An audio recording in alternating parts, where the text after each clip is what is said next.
একটি ভোট কেন্দ্র, হাজারো ভোটার আর মাঝখানে প্রার্থীর বিশ্বস্ত প্রতিনিধি পোলিং এজেন্ট। এই পোলিং এজেন্ট কি? নির্বাচনে পোলিং এজেন্ট হলো কোনো প্রার্থীর দ্বারা মনোনীত একজন প্রতিনিধি, যিনি ভোট কেন্দ্রে উপস্থিত থেকে প্রার্থীর পক্ষে নির্বাচনী প্রক্রিয়া পর্যবেক্ষণ করেন। তাদের মূল উদ্দেশ্য হল ভোট গ্রহণ প্রক্রিয়ার স্বচ্ছতা ও নিরপেক্ষতা নিশ্চিত করা। তবে ভোটের দিন কেন্দ্রে প্রার্থীর অধিকার রক্ষায় পোলিং এজেন্টদের ভূমিকা আসলে কতটুকু?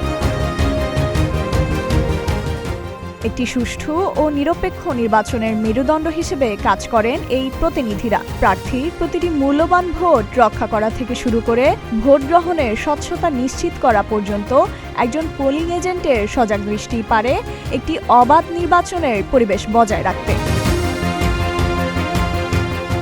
ত্রয়োদশ জাতীয় সংসদ নির্বাচনকে সামনে রেখে নির্বাচন কমিশন ইসি তাদের ভূমিকা ও নিরাপত্তার উপর সর্বোচ্চ গুরুত্ব আরোপ করেছে।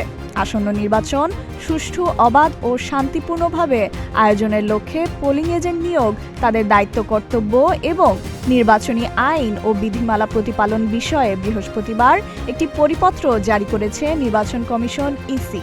পরিপত্র অনুযায়ী কেবল ভোট গণনা নয়, বরং কেন্দ্রের শৃঙ্খলা রক্ষা এবং কারচুপি রোধে পোলিং এজেন্টরাই প্রার্থীর প্রধান ঢাল। ফাইজা মেহেদী নরিন, প্রতিদিনের বাংলাদেশ।